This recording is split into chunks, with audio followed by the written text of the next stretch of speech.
economics people are taking out mortgages to buy Bitcoin, says securities regulator Joseph Borg. Coupled with accounts of credit cards and equity loans being used to obtain Bitcoin, it raises the possibility of risk-taking investors being left deeply indebted or potentially even homeless. Also, Bitcoin is a new haven from hyperinflation for rich Latin Americans betting it all on Bitcoin. Most people have heard of that Reddit guy who took out equity on his house to buy Bitcoin earlier this year. His staring investment, made when Bitcoin was trading at around $3,000 a coin, has paid off so far. But if Joseph Borg is correct, such cases are no longer isolated, and the higher Bitcoin climbs, the greater the risk credit takers face. Speaking on CNBC on Monday, the veteran securities regulator said, "We've seen mortgages being taken out to buy Bitcoin. People do credit cards, equity lines. This is not something a guy who's making $100,000 a year, who's got a mortgage on 2 kids in college ought to be invested in." As president of the North American Securities Administrators Association and director of the Alabama Securities Commission,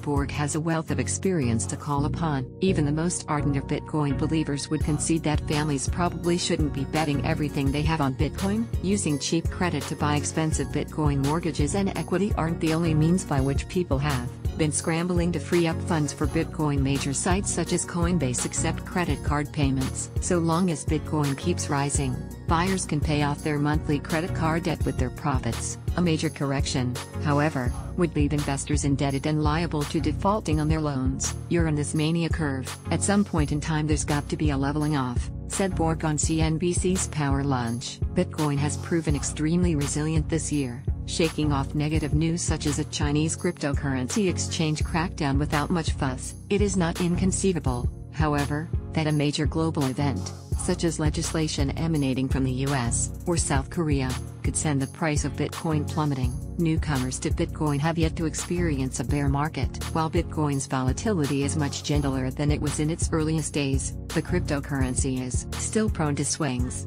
and like any asset is perfectly capable of heading south. Homeowners who mortgage their property and profit handsomely from Bitcoin's rise will feel rightfully vindicated. Not everyone can be a winner, however, they said. Just hodl. When Bitcoin was first born, many of its earliest adopters saw the peer-to-peer currency as a bank killer. It would be ironic if the digital currency's rise, and subsequent fall, was to take a bite out of the banks due to a credit craze fueled by Bitcoin. Do you think people should be taking out credit to buy Bitcoin? Let us know in the comments section below. Images courtesy of Shutterstock. Bitcoin is a decentralized digital currency that enables near-instant, low-cost payments to anyone, anywhere in the world. Bitcoin uses peer-to-peer technology to operate with no central authority. Transaction management and money issuance are carried out collectively by the network. Read all about it at Wiki.